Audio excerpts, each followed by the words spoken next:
राम केवल भजन में मिलेगा, मेरा राम केवल भजन में मिलेगा, मेरा राम केवल।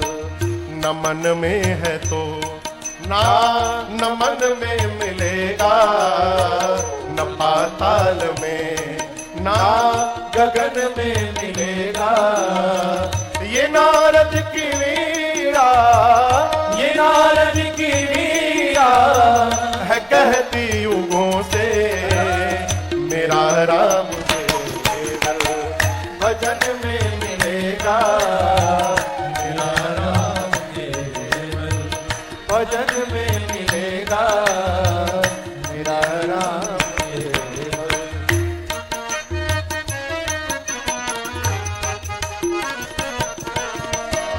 कभी ध्रुव कभी भक्त प्रहलाद द्वारे, कभी ध्रुव कभी भक्त प्रहलाद द्वारे, कभी जाके सबरी की किस्मत संवारे, कभी जाके सबरी की किस्मत संवारे।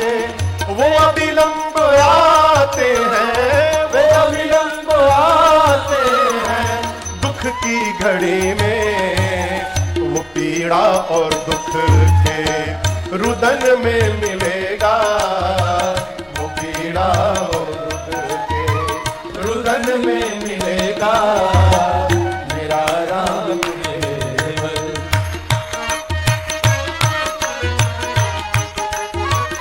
कई लोग का स्वभाव सबके सामने रोने लगते हैं। अरे जिसके सामने आप रो रहे हैं, क्या वो आपकी विपत्ति दूर कर सकता है? क्यों रो रहे हो? साधक कहता है बड़ी कीमती है हो, इनको बचा के रखिए। और यदि रोना ही है, सदा वेदनाओं में आंसू संभालो, सदा वेदनाओं में आंसू संभालो, किसी भी तरह प्रभु के चरणों में डालो, किसी भी तरह प्रभु के चरणों में डालो। पहुंच जाए आहे, पहुंच जाए आहे, तेरी बस वहां तक, तो आकर के तेरे भवन में मिलेगा, तो आकर के तेरे भवन में मिलेगा, मेरा राम केवल।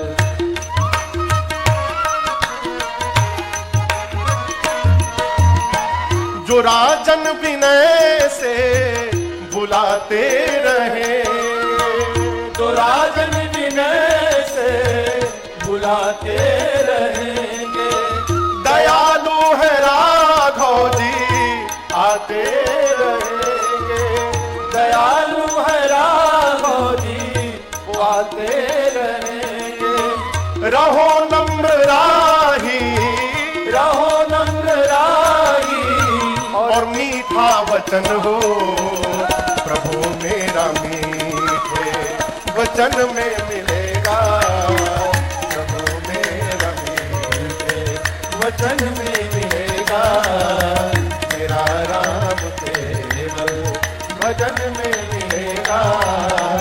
ये नारद की वीणा, ये नारद की वीणा है कहती युगों से, मेरा राम केवल भजन में मिलेगा, मेरा राम केवल भजन में मिलेगा, मेरा राम केवल,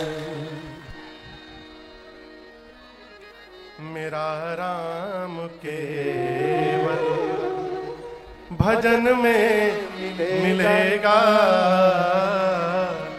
मेरा राम केवल। गोस्वामी जी कहते हैं तुलसीदास सठ ते ही भजू, सारी कपट जंजाल। कपट जंजाल का त्याग करके भगवान का भजन करिए। प्रभु ने अहिल्या जी को गति दी। इसके बाद आगे चले और शीघ्र गंगा जी के किनारे पहुंचे। यहां पर विश्वामित्र जी ने पुनः एक बार गंगा जी की महिमा गाकर सुनाई है। राम जी मुनियों के साथ गंगा में स्नान किए हैं। ब्राह्मण अनेक प्रकार से दान पाए। विप्रन पुनि दक्षिणा बहुपाई। यहां पर विविध दान महिदेवन पाए, वो दूसरे जगह चौपाई है। विविध दान महिदेवन। तो राम जी का अयोध्या से रुपया लेकर गए थे दान करने के लिए, कहिए कहिए, हाँ? तो राम जी रुपया नहीं ले गए थे तो ब्राह्मण लोग को दान कैसे मिल गया? यहां दर्शन करिए, ये नहीं लिखा कि राम जी ने दिया, ये लिखा है कि ब्राह्मणों को दान मिला। तो आप कहेंगे राम जी देंगे नहीं तो मिलेगा कैसे? तो राम जी दिए नहीं है, दान देने का संकल्प कर लिया है राम जी ने कि मैं आपको ये गंगा स्नान किया हूं तो अमुक अमुक सामग्री दान देने का संकल्प कर रहा हूं। यदि आप चाहें हम पुर्ची बना दे रहे हैं, आप जाकर अयोध्या से ले लीजिए, नहीं तो हमको लौट के जाने दीजिए, आपके एड्रेस पर हम भिजवा देंगे। आजकल तो घाट पर भी देवता लोग QR कोड लेके बैठे हैं। अच्छी बात है, अच्छी बात है, लेकिन मैं आपसे प्रार्थना कहूं, कहीं भी तीर्थ में जाइए ना, स्नान करने नदी में जाइए, तो कुछ ना कुछ दान देने का स्वभाव बनाइए। कुछ भी दीजिए, कितना दे महाराज, जितना आप अपने को जितने लायक समझते हैं उतना दीजिए, दान दीजिए। हमारे एक बड़े अच्छे मित्र हैं, हमारी उनकी मित्रता हवाई जहाज में हुई। बैंक ऑफ बड़ौदा के बहुत बड़े अधिकारी हैं। अभी पहले पूरा UAE देखते थे, अभी मॉरिशस में है, मॉरिशस पूरा देखते हैं वो। हमसे बोले महाराज मैं कहीं भी जाता हूं तो जो कुछ भी दान पुण्य करना होता है, कहीं चढ़ाना होता है ना पैसा, मैं अपने बच्चे के हाथ से चढ़वाता हूं। मैंने पूछा ऐसा क्यों करते हैं? बोले महाराज बचपन से देता रहेगा ना तो मेरे न रहने के बाद भी देता रहेगा, उसका स्वभाव बना रहेगा। उनकी बात मुझे बड़ी अच्छी लगी। आदरणीय सुधीर कुमार जी, देने का स्वभाव बनाइए। है इनकमिंग बहुत अच्छा है, लेकिन थोड़ा आउटगोइंग भी बना के रखिए। खाली इनकमिंग होगा तो मतिया बौरा जाएगा वो। विविध दान महिदेवन पाए भगवान। उसके बाद आगे चले और राम जी तुरंत मिथिला नगरी में प्रवेश करते हैं। चौपाई का दर्शन करिए।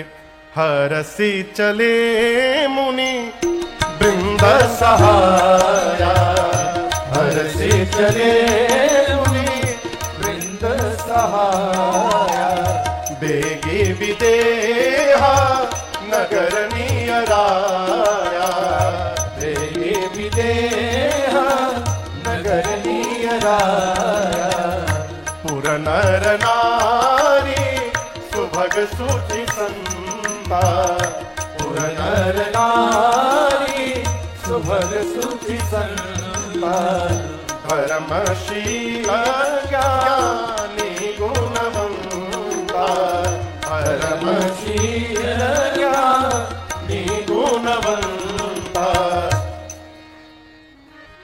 भगवान चले शीघ्र मिथिलापुरी में भगवान प्रवेश करते हैं। आइए, हम और आप तो अवध क्षेत्र में बैठे हैं, लेकिन अवध में बैठे बैठे एक बार मिथिला धरती को प्रणाम कर लेते हैं, है? देखिए, मैं आपसे एक निवेदन करूं, अन्यथा न लीजिएगा। राम जी को आने के लिए कौशल्या मैया की कोख प्राप्त हो गई, लेकिन धरती पर ऐसी कोई कोख नहीं बनी जो मेरी मां जानकी को धारण कर सके। उन जानकी मैया को मिथिला की धरती ने धारण किया। ऐसी धरा जगदम्बा जहां अवतरी हो पुर वर्ण न जाई। संत भैया बच्चे बस बस, हमारे संत बहादुर सिंह जी, साथ में सुमंत जी, सीधी के आगे बहरी से आए हैं, मध्य प्रदेश से। बहुत बहुत स्वागत, अभिनंदन आपका। बैठे, हम टोपिये देख के पहचान जाते हैं। तो आइए एक बार यहां बैठे बैठे बोलिए मिथिला धाम की जय। इस पूरे श्रोताओं के समुद्र में मिथिला से कोई है? मिथिला धाम से, मिथिला क्षेत्र से कहो, ये कहो कि लोग नहीं है? अच्छा अच्छा, है ना, वही सोचे मिथिला के लोग ना मिले कम से कम। अहाँ के कहा घर छिया? दरभंगा। अच्छा, बहुत बढ़िया बढ़िया, हाँ ठीक है, दरभंगा घर, हाँ ठीक, बस मिथिलापुरी, क्या बात है। हम बोले भाई तमिलनाडु से, हाँ यहाँ कई श्रोता हमको पता चला तमिलनाडु से भी आए हैं। हमको अभी भी नहीं बता रहे थे, महाराज जी आनंद जी बता रहे थे तमिलनाडु से कुछ लोग आ गए हैं। उनको कहाँ समझ में आ रहा होगा, रघुनाथ जी जाने। लेकिन ये प्रेम है, हम बताएं, एक बार हम कलकत्ता में कथा गा रहे थे, तो कथा पंडाल में हॉल में कुछ बंगाली लोग बैठे थे। तो उनसे किसी ने पूछा कि आप तो बंगाली हैं, आपको समझ में आ रहा है? तो बोले, बुझते पारी ना किंतु सुनते खूब भालो लागचे। मतलब इसका मतलब हुआ कि समझ में तो कुछ नहीं आ रहा है, लेकिन सुनने में बहुत अच्छा लग रहा है। तो उसी प्रकार वो भी आए होंगे। हम एक बार चेन्नई में कथा गा रहे थे, तो वहां हमारे कथा के श्रोता हैं उमा शंकर अय्यर। संयोग देखिए, पत्नी का नाम है उमा और पति का नाम है शंकर। बचपन से दोनों की शादी हो गई। तो आप दोनों में से किसी से पूछिए क्या नाम है, तो दोनों एक ही बात कहते हैं, उमा शंकर अय्यर। तो एक बार हम कथा गा रहे थे चेन्नई में, बहुत पहले, करीबन 8-9 साल पहले की बात है। तो वो लोग कथा के बाद शाम को बैठे थे, बहुत लोग बैठे थे। तो हमसे बोले, महाराज आपका एक भजन हम लोग रोज सुनता। हमने कौन सा भजन सुनता? तो बोले, महाराज चुनरिया में दाग लग गई। बोले, अरे ये तो भोजपुरी गीत है, आपको समझ में आता है? बोला, महाराज तोड़ा तोड़ा तोड़ा तोड़ा समझ में आता महाराज, लेकिन बहुत अच्छा लगता सुनने में महाराज। हम लोग रोज रात को एक बार सुनता फिर सोता है। तो कौन सी बात किसके समझ में आ जाए कि ना हम जानते हैं ना आप जानते हैं, ये केवल मेरे रघुनाथ जी जानते हैं।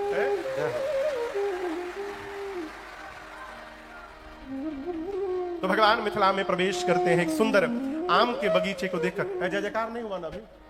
जय जयकार तो बाकी रहेगी। आइए एक बार जोर से बोलिए, बोलिए मिथिला धाम की जय। ये ठीक बात नहीं है।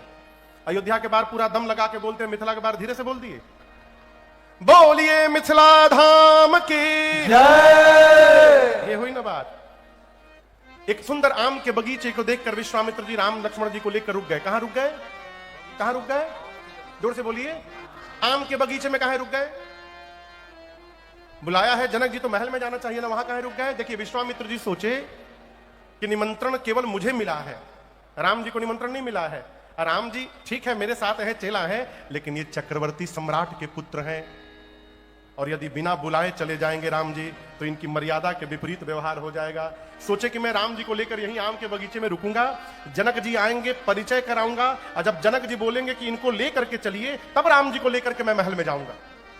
आम के बगीचे में रुक गए, सूचना भिजवाएं। जनक जी को सूचना मिली, विश्वामित्र महामुनि आए, विश्वामित्र महामुनि आए, समाचार मिथिलापति पाए, समाचार मिथिलापति पाए, समाचार मिथिलापति पाए।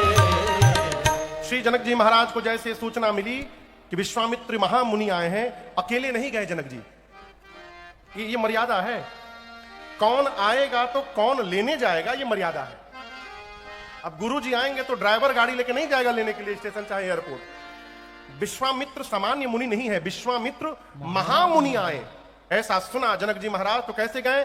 संग सचिव सुचि भूरि भट भूसुर बर गुर ज्ञान। साथ में उनका पूरा कैबिनेट है, मंत्रीगण है, सचिव है, श्रेष्ठ बिरुदावली गाने वाले भाट है, श्रेष्ठ ब्राह्मणों का समाज है, साथ में उनके गुरुदेव भगवान सतानंद जी हैं। इन सबको लेकर चले मिलन मुनि नायक मुदित राव, इन सबको लेकर के मिलने गए।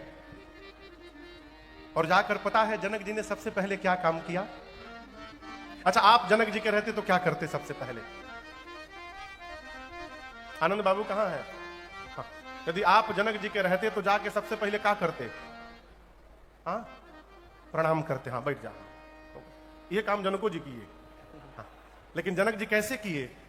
कीन्हा प्रणाम चरण धरी माथा। माथा बुझाता, माथा बोलिए, माथा मने, माथा मने कपार। अब पूछिए कपार मने मूड़ी। महाराज मूड़ी मने हाँ? लीलार। हाँ, लीलार तो ही हो गया, माथा मने फूल दी। अपना सिर ले जाकर जनक जी महाराज के चरण में रख दिया। किसने? विश्वामित्र जी के चरण में रख दिया। किसने? श्री जनक जी महाराज ने। ये प्रणाम करने का सर्वश्रेष्ठ विधि है। बहुत कठिन है झुकना हो, अब तो झुकाने का भी काम नहीं। महाराज कि प्रणाम कर रहे हैं कि आशीर्वाद दे रहे हैं, रघुनाथे जी जाने रहे। अरे आप ना सावधान रहिए तो लोग न जाने का छू के प्रणाम कर दे, आप सोच भी नहीं सकते। हाँ? एक आदमी हमारे पेट में छू के प्रणाम कर लिया, फोटो खिंचवाया पेट छू के, हम देखे तो पेट, हम कहो पेट में आशीर्वाद दी। सावधान रहिए।